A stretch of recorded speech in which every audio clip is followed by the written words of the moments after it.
The new iPhone costs $3,000 with the plan. But that $3,000 isn't just $3,000, it's $570,000. Let me show you the math nobody talks about. You buy the new iPhone, $3,000 over 2 years with the carrier plan. 2 years later, another new iPhone, another $3,000. You do this for 30 years. That's $45,000 on phones.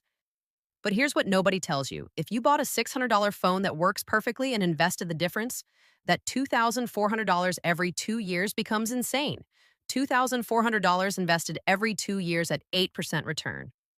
After 30 years, you have $147,000. But wait, most people upgrade every year, not every 2 years. $1,500 per year on the new phone versus $300 on a phone that works. That's $1,200 saved per year. Invested at 8% for 30 years. You end up with $150,000, but it gets worse. Because it's not just the phone, it's the case.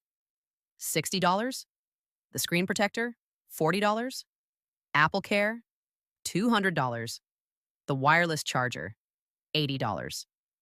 Add it all up. You're spending $1,800 per year on phone stuff. Buy a $300 phone. Spend $50 on a case. Done. That's $1,450 saved per year. Invested for 30 years at 8%. $236,000. Still think I'm crazy? Let's go deeper. The average person finances the iPhone. 24 months at 0%. Sounds free, right? Wrong. That monthly payment trains your brain to accept debt as normal. Phone debt becomes car debt, becomes credit card debt. The payment becomes the trap, not the phone. Meanwhile, the wealthy buy last year's model unlocked for half price. Or they keep their phone for 4 years. Not because they can't afford it, because they understand opportunity cost.